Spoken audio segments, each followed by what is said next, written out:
Hello everyone, it's Tracy. Welcome back to my channel. Thanks for joining me. So today I'm doing an assembly tutorial for one of Nicole's die sets. It's the vintage Lunchbox, or you could call it a sweets box or even a luggage box. And I'm going to be putting my own spin on it. When you get the die set, it looks like this, and I'll go through the pieces with you. There is this piece, and there are decorator panels that go on that piece, and that's what these are. There are some words included in the die set which you can use if you like. I haven't used them as yet, but they say treats, sweets and candy. This piece is part of the handle. This is a handle piece too. This oval shape is a layering piece for the handle, and this other shape is part of the handle as well. And these two pieces are layering pieces also. Moving on to this piece in the die set, and I need to talk to you a bit about it first as it might seem a little bit confusing. You need to separate the pieces so that it looks like this, and you'll cut that twice. This is a decorator panel. This long rectangle is a decorator panel. And these four triangle pieces, well, I wasn't quite sure what they were for, but I've come up with a nifty trick to show you a bit later on. Now I'd like to show you a couple of boxes that I made earlier.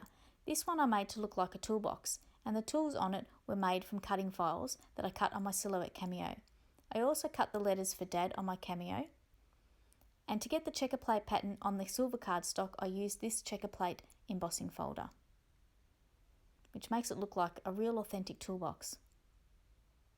On the top of the handle, the brads I've used look like screws. And this would be a really cool way to give Dad some chocolates on his birthday or Father's Day. Onto the Girly version, and I've decided with this one to use gold as the accent colours, and I've got gold and pearl brads. I decorated it with flowers and some pearls, and when you open it up on the inside, you can see that you could possibly use those triangle decorator panels in those spots there. But I didn't. As I said, I've got something to show you a bit later on with those. And this I think would be a nice way to give Mum some chocolates for her birthday or for Mother's Day. Now on to what I'm making today, and I'm going to be making a pirate's treasure chest. Let's get started. So I've got the big piece here. You cut that once. You can see the score lines, and we'll fold along those a bit later. This is the end piece, and we'll cut two of those. I'm sorry it's brown cardstock. Might be a bit hard to see. And I'm folding along the score lines, and I like to fold both one way then the other way, just so that I get a good fold. I also like to run along the fold lines with my bone folder. So I'm just going to do that to both pieces, making sure I'm happy with how the folds are sitting. So I'm just working the folds here, making sure that they'll all work well when we put all this together. And these pieces are now ready for adhesive. So I get the big piece and I fold along the score lines on that too, folding one way then the other, and then burnish it with my bone folder.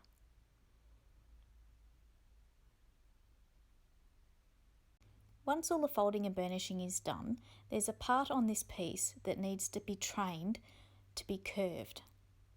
And what I'm going to do is I'm going to put the piece in my hand and I'm going to start training it. You can see that's what I'm starting to do here. So I'm rolling it between my hands to train the cardstock to be curved.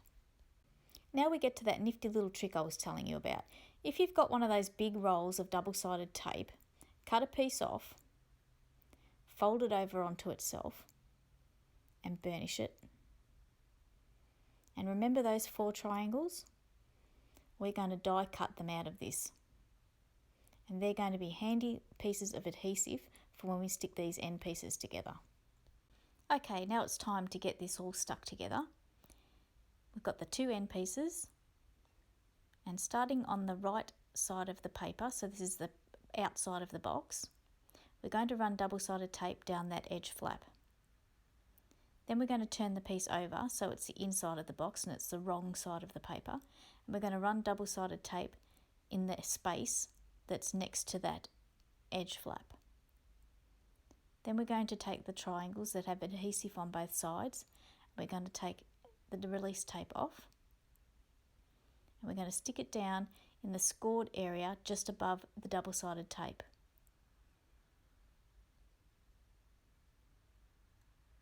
We do that both sides. Then we'll turn it back over to the right side of the paper, which is the outside of the box. Make another 2 triangles, and we're going to put these in the next spot up, which is next to the arch.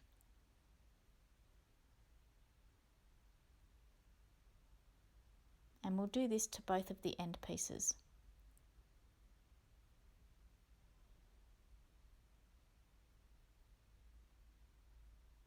So we'll bring in the other piece, and now we're going to stick these down. So I start off, I've got it onto the inside of the box, and I'm trying to line it up. And I decide that it'll probably be better if I turn it over the other way and work from the outside of the box. So I've got the pieces here that are the right side of the paper facing me. So technically we're working with looking at the outside of the box. And we're sticking these pieces, we're lining them up, and we're sticking them down in place. So I'm taking care here to line it up and make sure it's straight. Press it down, give it a bit of a burnish. Then I flip the piece over, and now we're working on the inside of the box. So I'm going to take the release tape off this part here. And it's the inside of the box that's facing up. So once the release tape is off on both those sides, I'm going to fold this in and burnish it. Fold the other side in and burnish it. Then fold out and burnish. Okay. So now we're going to take the triangles off from the inside of the box and press that down against the back wall. Take these triangles off, press it down against the front wall, and these adhesive triangles turned out to be a very nifty little idea. So now we've got just 4 more of the triangles to stick down, so I'll take the release tape off, all of them at once.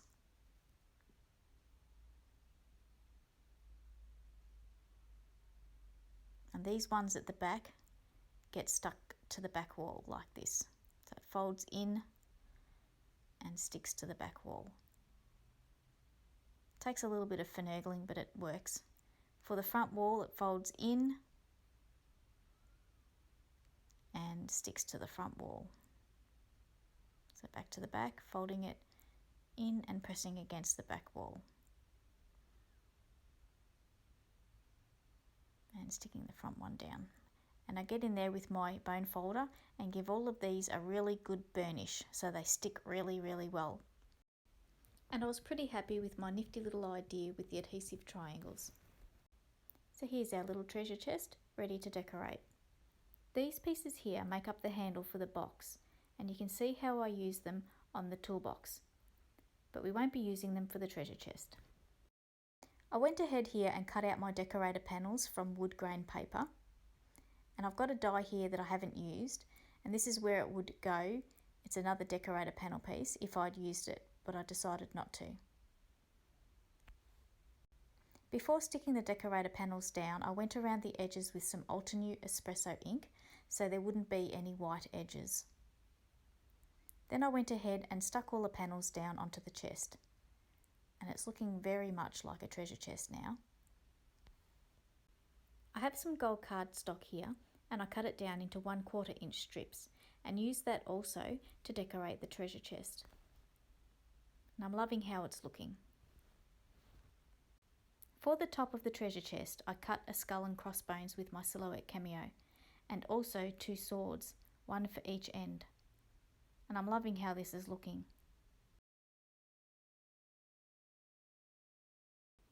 Here is my finished treasure chest with all its treasure, all ready for a pirate's party. Don't forget to check the description box below for the links to the products I have used. And if you'd like to subscribe to my YouTube channel, I would really love that too. Thanks very much for watching today, and have a great day. Bye for now.